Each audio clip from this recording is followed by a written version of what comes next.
خوف خدا ہو عشق مصطفیٰ، علم و عمل اصلاح معاشرہ، خوف خدا و عشق مصطفیٰ، علم و عمل اصلاح معاشرہ، فقہ شریعت و طریقت کا ہے مجموعہ مدنی مذاکرہ، ہے مجموعہ مدنی مذاکرہ، مدنی مذاکرہ، مدنی مذاکرہ۔ الحمدللہ رب العالمین والصلاة والسلام علی سید المرسلین، اما بعد فاعوذ باللہ من الشیطان الرجیم، بسم اللہ الرحمن الرحیم۔ الصلاة والسلام علیک یا رسول اللہ وعلی آلک واصحابک یا حبیب اللہ، الصلاة والسلام علیک یا نبی اللہ وعلی آلک واصحابک یا نور اللہ۔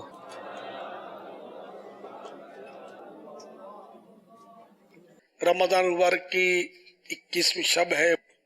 حضرت سیدنا مولا مشکل کشا علی المرتضی شیر خدا کرم اللہ تعالی وجہ الکریم 13 رجب المرجب بروز جمعۃ المبارکہ مکۃ المکرمہ زادہ اللہ شرفا و تعظیمہ میں پیدا ہوئے۔ آپ کی شان میں کئی حدیثیں بھی وارد ہیں، ان میں سے 4 فرامین مصطفیٰ صلی اللہ تعالی علیہ وآلہ وسلم پیش کرتا ہوں۔ نمبر 1، انا مدینۃ العلم وعلی بابوہا، یعنی میں علم کا شہر ہوں اور علی اس کا دروازہ ہے۔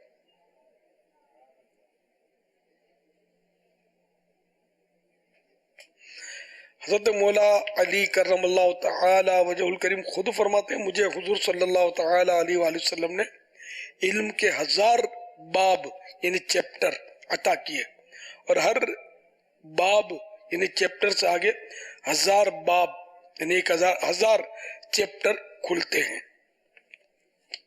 نمبر 2، انت منی وانا منکا، یعنی تم مجھ سے ہو اور میں تم سے ہوں۔ نمبر 3، جس کا میں مولا ہوں علی اس کے مولا ہے۔ نمبر 4، تم دنیا و آخرت میں میرے بھائی ہو۔ یہ پیارے آقا صلی اللہ تعالی علیہ وآلہ وسلم کی بے حد شفقت مولا مشکل کشا پر ہے کہ انہیں اپنا بھائی کہا، لیکن ہم نہیں کہہ سکتے کہ علی نبی بھائی بھائی، پیارے آقا صلی اللہ علیہ وسلم اور علی بھائی بھائی، یہ ہم نہیں کہہ سکتے۔ انہیں باپ کسی بیٹے کو کہتے ہیں یار تم تو میرے بیٹے تو میرے دوست ہو، دوست۔ تو بیٹا کسی کو بھی نہیں کہے گا کہ ابو میرے دوست ہیں، یہ سمجھنے کی بات ہے۔ تو پیارے آقا صلی اللہ تعالی علیہ وآلہ وسلم نے شفقت میں فرمایا، دیگر صحابہ کرام سے بھی بات سے فرمایا ہے۔ مولا مشکل کشا علی المرتضی کرم اللہ تعالی وجہ الکریم ایک مرتبہ بازار کوفہ سے 1 درہم کی کھجوریں خریدی، پھر انہیں اپنی چادر میں باندھا اور چلنے لگے۔ لوگوں نے عرض کی لائیے یہ گٹھڑی ہم اٹھا لیتے ہیں۔ فرمایا جو اپنے بچوں کا ذمہ دار ہوتا ہے وہی اس کا بوجھ اٹھانے کا زیادہ حقدار ہے۔ کتنی عاجزی تھی۔ ایک بار کسی نے آپ کرم اللہ تعالی وجہ الکریم کی خدمت بابرکت میں فالودہ پیش کیا تو فرمایا بے شک اس کی خوشبو عمدہ، رنگ اچھا اور ذائقہ لذیذ ہے، لیکن مجھے یہ پسند نہیں کہ میں اپنے نفس کو ایسی چیز کا عادی بناؤں جس کا وہ عادی نہیں۔ یعنی عمدہ غذاؤں کا نفس کو عادی بنائیں گے تو نفس یہی طلب کرے گا، حل من مزید، حل من مزید، اور دو اور دو اور دو۔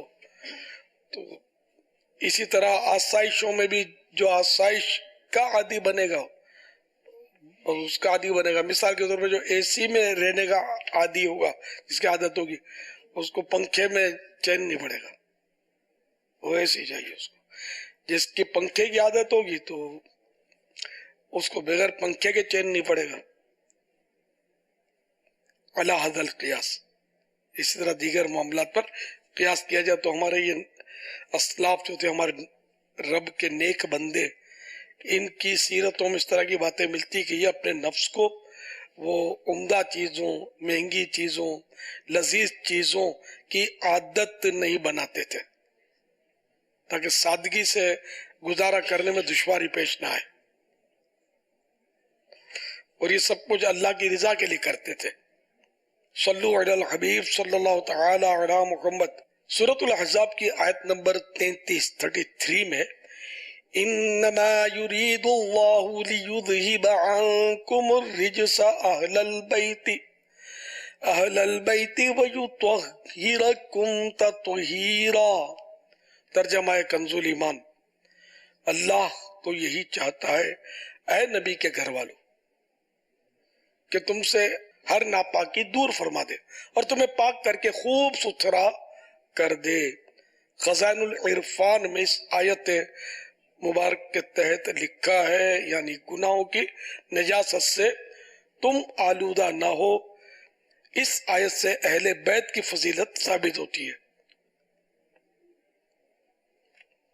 اور اہل بیت میں نبی کریم صلی اللہ تعالی علیہ وآلہ وسلم کی ازواج مطہرات یعنی امہات المومنین اور حضرت خاتون جنت فاطمہ زہرا اور علی مرتضی اور حسنین کریمین رضی اللہ تعالی عنہم اجمعین سب داخل ہیں۔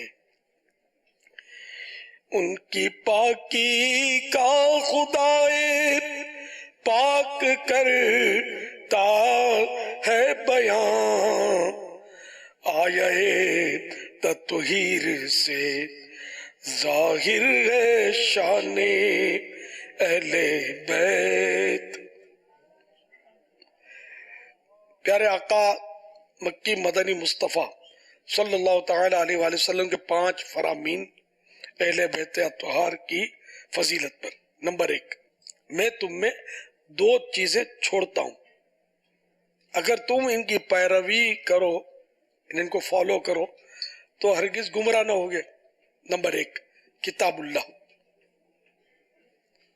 اور نمبر 2 میرے اہل بیت۔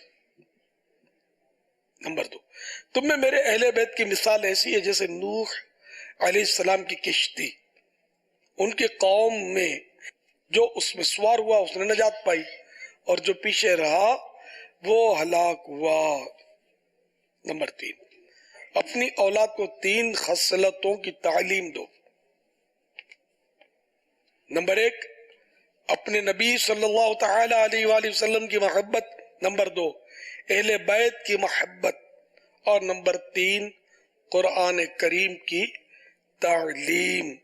حدیث نمبر 4، تو سب سے پہلا گروہ جس کی میں شفاعت فرماؤں گا میرے اہل بیت ہیں، پھر مرتبہ با مرتبہ قریش، پھر انصار، پھر اہل یمن میں سے جو مجھ پر ایمان لائے اور میرے متبع یعنی پیروکار ہوئے، میری پیروی کرنے والے ہوئے، پھر تمام عرب، پھر اہل عجم، اور جن کی میں پہلے شفاعت کروں گا وہ افضل ہیں۔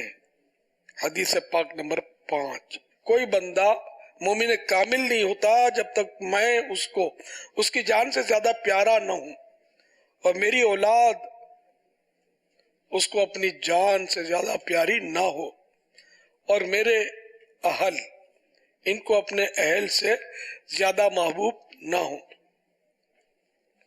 اور میری ذات اس کو اپنی ذات سے زیادہ پسند نہ ہو۔ ہم کو اہل بیت سے بھی پیار ہے، انشاءاللہ اپنا بیڑا پار ہے۔ اللہ رب العزت کی ان سب پر رحمت ہو اور ان کے صدقے ہماری بے حساب مغفرت ہو، آمین بجاہ النبی الامین صلی اللہ تعالی علیہ وآلہ وسلم۔ صلو علی الحبیب۔ امیر علیہ سنت کی بارگاہ میں یہ سوال ہے کہ صحابہ کرام علیہم رضوان کے بارے میں اہل سنت کا یہ دو ٹوک موقف ہے کہ تمام کے تمام صحابہ کرام علیہم رضوان یہ جنتی ہیں، اور اللہ تبارک و تعالی نے ان تمام کو بڑا مقام اور مرتبہ عطا فرمایا ہے۔ نبی کریم صلی اللہ تعالیٰ علیہ وآلہ وسلم کی لمحہ بھر بھی صحبت ایک بہت بڑی اللہ تبارک و تعالیٰ کی نعمت ہے۔ ان کی تعداد بعض روایت کے مطابق، بعض محدثین کے مطابق 1,24,000، بعض کے مطابق 1,14,000، بعض کے مطابق 1,10,000، مختلف روایتیں ہیں۔ سوال یہ ہے کہ یہ جو صحابہ کرام علیہم رضوان جن کی اتنی بڑی تعداد کتابوں کے اندر مذکور ہے، ان کے مقام و مرتبے، ان کے فضائل بھی کتابوں کے اندر الگ الگ آئے ہیں۔ بہت سے وہ صحابہ کرام علیہم رضوان کے جن کے نام لے کر نبی کریم صلی اللہ تعالیٰ علیہ وآلہ وسلم نے جنت کی بشارتیں دیں، مختلف فضیلتیں بیان کی۔ ہم اہل سنت کا جو عقیدہ نظریہ ہے کہ ان صحابہ کرام علیہم رضوان میں حضرت علی رضی اللہ تعالیٰ عنہ، بالخصوص مولا کائنات مولا مشکل کشا رضی اللہ تعالیٰ عنہ، ہمارے آقا ہمارے مولا، ان کے حوالے سے ہمارا عقیدہ نظریہ کیا ہے کہ صحابہ کرام علیہم رضوان میں ان کا کیا مقام و مرتبہ تھا، یہ بھی ارشاد فرما دیں، اور صحابہ کرام علیہم رضوان میں افضلیت کی ترتیب اہل سنت کے نزدیک کیا ہے، اس کو بھی بیان فرما دیجیے۔ بہار شریعت جلد اول پیج نمبر 241 پر ہے کہ نبی پاک صلی اللہ تعالی علیہ وآلہ وسلم کے بعد خلیفہ برحق و امام مطلق حضرت سیدنا ابو بکر صدیق رضی اللہ تعالیٰ عنہ، پھر حضرت عمر فاروق، پھر حضرت عثمان غنی، پھر حضرت مولا علی، پھر 6 مہینے کے لیے حضرت امام حسن مجتبی رضی اللہ تعالیٰ عنہ ہوئے۔ ان حضرات کو خلفاء راشدین اور ان کی خلافت کو خلافت راشدہ کہتے ہیں۔ انہوں نے حضور صلی اللہ تعالی علیہ وآلہ وسلم کی سچی نیابت کا پورا حق ادا کیا۔ بعد رسول ملائکہ، انبیاء و مرسلین، تمام مخلوقات الہی، انس و جن و ملک، یعنی انسان، جنات، فرشتے سے افضل صدیق اکبر ہیں، پھر عمر فاروق اعظم، پھر عثمان غنی، پھر مولا علی رضی اللہ تعالی عنہم اجمعین۔ صلو علی الحبیب صلی اللہ تعالی عنہ۔ میں محمد اکرام اطاری لاہور گرین ٹاؤن سے بات کر رہا ہوں۔ یہ سوال ہے کہ آپ کے مدنی مذاکرات کے سامنے ماشاءاللہ ہم روزانہ بیعت ہوتے آئے ہیں، اور جب بھی آپ بیعت کرواتے ہیں ہم بیعت ہوتے ہیں، اس کے بعد ہم فیضان مدینہ میں بھی بیعت ہوتے ہیں۔ تو مجھے آج کسی نے یہ سوال کیا ہے کہ جب تک ہم کسی مرشد کے ہاتھ میں اپنا ہاتھ نہ رکھیں تب تک ہم بیعت نہیں ہو سکتے۔ تو برائے مہربانی پیارے بابا جان اس پہ کوئی ہمیں ہماری رہنمائی کر دیں اور اس سوال کا مجھے جواب دے دیں کہ ہاتھ پر ہاتھ رکھنا بیعت کے لیے شرط نہیں ہے، پھر اسلامی بہنیں کیسے مرید ہوں گی؟ ہاتھ پر تو ہاتھ رکھنا، سرکار صلی اللہ تعالی علیہ وآلہ وسلم نے کبھی بھی عورتوں کو ہاتھ پر ہاتھ رکھ کر بیعت نہیں فرمایا۔ اگر کوئی پیر ایسا کرتا بھی ہے تو وہ غلط کر رہا ہے۔ تو اس لیے وہ مردوں کے لیے بھی کوئی شرط نہیں ہے۔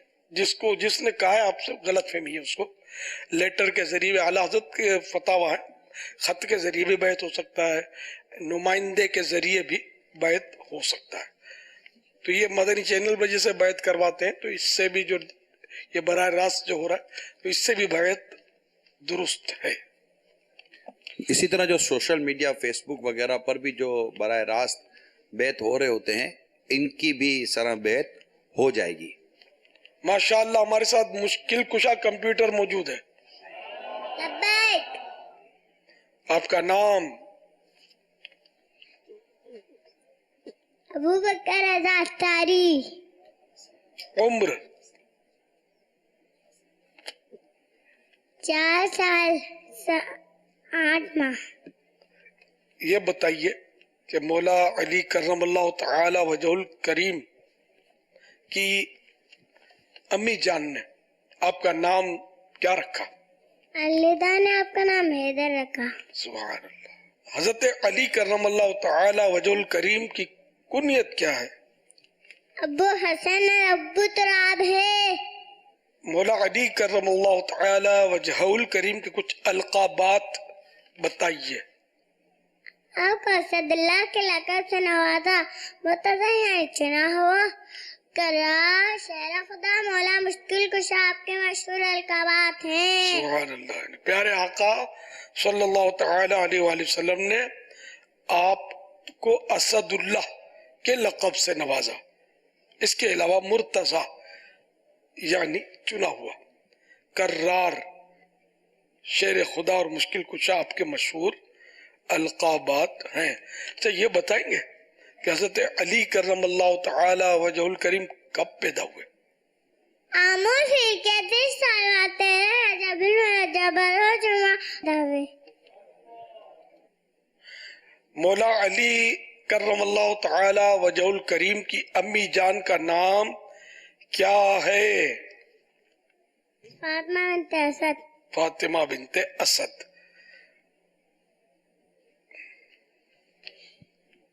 آپ کے والد کا نام؟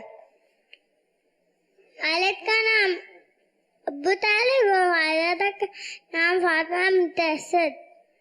آپ رضی اللہ تعالی عنہ کی خلافت کتنا عرصہ رہی؟ 4 سال 8 ماہ 9 دن مسند خلافت پر افروز رہے. پیارے آقا صلی اللہ تعالی علیہ وآلہ وسلم نے حضرت مولا علی کرم اللہ تعالی وجہ الکریم کے علم کے بارے میں کیا ارشاد فرمایا؟ انا مدینۃ علم علی باہ، یعنی میں ان کا شہر ہوں، علی اس کا دروازہ ہے. امیر اہل سنت فرماتے ہیں ان کا میں شہر ہوں، دروازہ اس کا ہے علی. ان کا میں شہر ہوں، دروازہ اس کا ہے علی. ہے یہ قول مصطفیٰ، ہے یہ قول مصطفیٰ، علی مشکل کشا آپ ہیں خدا مولا علی مشکل کشا. ماشاء اللہ. حضرت مولا مشکل کشا علی المرتضی کرم اللہ تعالی وجہ الکریم کی شہادت کب ہوئی؟ ایسا سوال میں رمضان مبارک اتوار کے رات وصال ہوا. مشہور یہ کہ یوم شہادت ہے 21 رمضان المبارک. اچھا آپ رضی اللہ تعالی عنہ کا مزار مبارک کہاں ہے؟ نجف اشرف میں ہے. ماشاء اللہ. واہ بھائی مشکل کشا کمپیوٹر بڑی تیاری کر کے آئے. آپ آپ سے ایک سوال کروں؟ لبیک. آج نجف شریف گئے؟ ہاں میں نجف اشرف حاضری دی ہے میں نے الحمدللہ. مولانا حسن رضا خان کا شعر ایک نجف اشرف کے تعلق سے، اے حب وطن ساتھ نہ یوں سوئے نجف جا. اے حب وطن ساتھ نہ یوں سوئے نجف جا، ہم اور طرف جاتے ہیں تو اور طرف جا. یعنی اے میرے وطن کی محبت سن لے کہ میں مولا مشکل کشا کے مزار شریف کی حاضری کے لیے نجف کی طرف اب چل پڑا ہوں، تو اب تو میرے ساتھ مت آ، کہیں تیری یاد ستائے میں پھر جلدی جلدی اپنے وطن آ جاؤں. اے حب وطن ساتھ نہ یوں سوئے نجف جا، ہم اور طرف جاتے ہیں تو اور طرف جا. اور اس کا مقطع بھی بڑا پیارا لکھا ہے مولانا حسن رضا خان نے. کہتے کوئی گھیرا ہے بلاؤں نے حسن کو، اے شیر خدا بہر مدد تیغ بکف جا، یعنی کوئی مولا مشکل کشا تک میرا پیغام پہنچا دے کہ حسن جو کہ اعلی حضرت کے بھائی ہیں، حسن کو بلاؤں نے گھیر لیا ہے، مصیبتوں نے ڈیرا ڈال دیا ہے، اے شیر خدا ان کو چھڑانے کے لیے، تیغ بکف ان کی مدد کے لیے، ان کو چھڑانے کے لیے تلوار لے کر تشریف لے آئیے۔ اے شیر خدا بہر مدد تیغ بکف جا، حسن کو بچانے کے لیے آپ تلوار لیے وہ تشریف لے جائیے، اس کو بچائیے۔ صلو علی الحبیب صلی اللہ تعالی علی محمد۔ پرچی آئیے، عید سے قبل جن کا انتقال ہوا ان کا گھر جا کر دوبارہ تعزیت کر سکتے ہیں۔ جن کے یہاں انتقال ہوا ہے تو عید کی نسبت سے اسپیشلی تعزیت کی بعض جگہ یہ ترکیبیں ہوتی ہیں، تعزیت کرنے کے لیے لوگ جمع ہوتے ہیں، رونا دھونا مچاتے ہیں، اور جو مرحوم کے عزیز خاندان والے وہ پہلی عید مناتے نہیں ہیں، تو یہ سب غلط ہے، اور صرف 3 دن تک سوگ ہے، 3 دن کے بعد سوگ منانا جائز نہیں ہے۔ عورت کا اپنے شوہر کی موت پر 4 ماہ 10 دن سوگ ہے، اس کے علاوہ کسی کا بھی 3 دن سے زیادہ سوگ نہیں ہوتا۔ اگر واقعی رمضان شریف کے آخری دن کسی کا انتقال ہوا اور کل عید ہے تو یہ کل کی عید یہ گھر والے جو ہیں اس کے رشتہ دار ان کے لیے سوگ کا دن ہے، تو سوگ کے دن کا مطلب یہ نہیں کہ اب عید کی نماز بھی انہوں نے نہیں پڑھنی، عید منانی نہیں ہے، تو عید بھی انہوں نے پڑھنی ہے، اور گھر میں جو عمدہ کپڑے وہ پہن کر وہ عید پڑھیں، کوئی حرج نہیں ہے۔ میلے کچیلے کپڑے پہننا یہ اس کا نام سوگ نہیں ہے، ذرا غم ہوتا ہے، وہ دل کے اندر ہوتا ہے، جان جان کے پھوٹ پھوٹ کر رونا اور یہ شور شاری اور ہاں وہ یہ طریقہ غلط ہے۔ مرحوم کے لیے دعا کی جائے، ایصال ثواب کیا جائے۔ اب اگر عید کے دن لوگ آتے ہیں تعزیت کے لیے، اس لیے نہیں کہ پہلی عید ہے، ویسے تعزیت کے لیے تو تعزیت کرنا سنت ہے، تو اب وہ عید پڑ گئی 3 دن کے اندر وہ جمع ہو گئے، تو اس میں بھی کوئی شرعن حرج نہیں ہے۔ یا عید کے دن وہ شخص تعزیت کے لیے آیا تو باہر ملک سے آیا تھا، اور بھلے میت کو 1 مہینہ 2 مہینہ ہو گیا ہے، آیا ہی پہلی، تو اب وہ تعزیت کے لیے آیا تو وہ بھی عید ہے اس لیے تعزیت کے لیے آیا نہیں، ویسے آیا تھا تو وہ تعزیت کے لیے آ گیا، تو اس کی الگ بات ہے۔ لیکن یہ کہ باقاعدہ جو جمع ہو کر ایک اہتمام کے ساتھ عید کو تعزیتیں کرتے ہیں، قربانی بھی نہیں کرتے اور یوم غم مناتے ہیں، یہ طریقہ درست نہیں ہے۔ صلو علی الحبیب صلی اللہ تعالی علیہ وسلم۔ ہمارے آج کے مشکل کشا کمپیوٹر کے ابو جان کے لیے مدنی باکس اور انشاءاللہ عزوجل 2100 روپے پیش کیے جائیں گے۔ ماشاءاللہ۔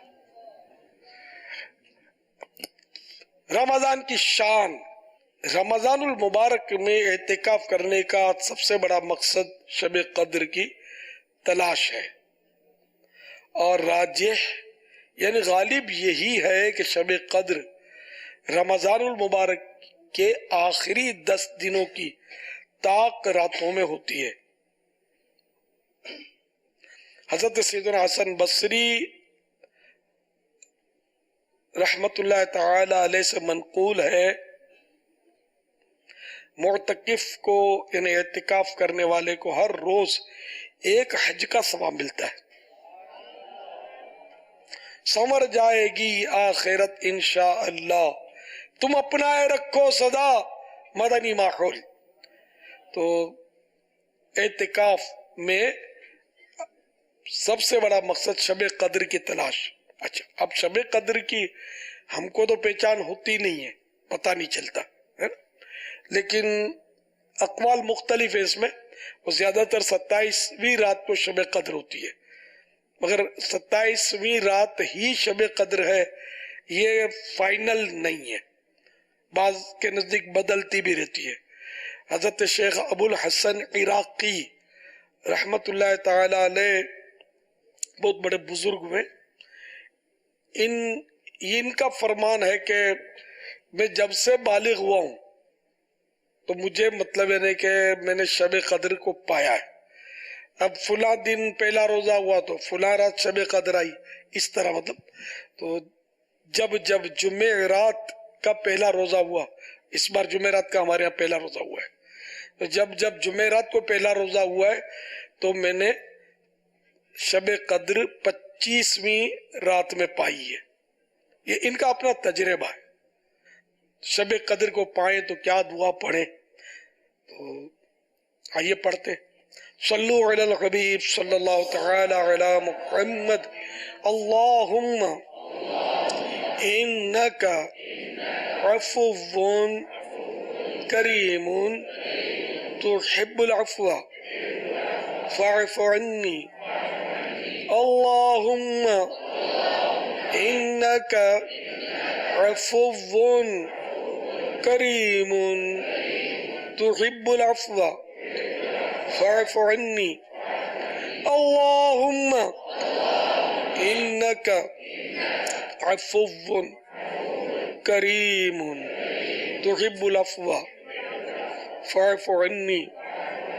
اور یہ جہنم سے آزادی کا اشارہ ہے، تو جہنم سے پناہ مانگنی چاہیے.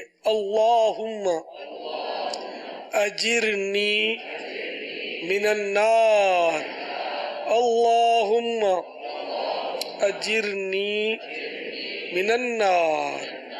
اللہم اجرنی من النار. صلو علی الحبیب صلی اللہ تعالی علی محمد. یوکے سے ایک سوال ہے، اللہ عز و جل کے ولی پیدائشی ہوتے ہیں یا نیک عمل سے بنتے ہیں؟ ولایت جو ہے نا یہ اللہ تعالیٰ کی عطا سے ملتی ہے. ایسا نہیں ہے کہ بھائی فلاں فلاں عبادت کر لو تو اب ولی بن جاؤ گے. ایسا عقیدہ رکھنا گمراہی ہے. ولایت جو ہے یہ وہابی یعنی عطا ہی ہے، اللہ کی عطا سے ملتی ہے. یہ الگ بات ہے کہ کوئی بہت عبادت کرے اللہ کریم خوش ہو جائے اور اس کو اپنی ولایت سے سرفراز کر دے. واللہ تعالی اعلم ورسولہ اعلم عز و جل و صلی اللہ تعالی علیہ وآلہ وسلم. صلو علی الحبیب صلی اللہ تعالی علی محمد. اللہم انکا عفو کریم تحب العفو فاعف عنی. اللہم انکا عفو کریم تحب العفو فاعف عنی. اللہم انکا عفو کریم تحب العفو فاعف عنی. اللہم اجرنا من النار. اللہم اجرنا من النار. اللہم اجرنا من النار. فرمان مصطفیٰ صلی اللہ تعالی علیہ وآلہ وسلم. لا الہ الا اللہ الحلیم الکریم سبحان اللہ رب السماوات السبع ورب العرش العظیم. جس نے 3 مرتبہ پڑھا تو اس نے گویا شب قدر حاصل کر لی. آئیے مل کے پڑھتے ہیں. لا الہ الا اللہ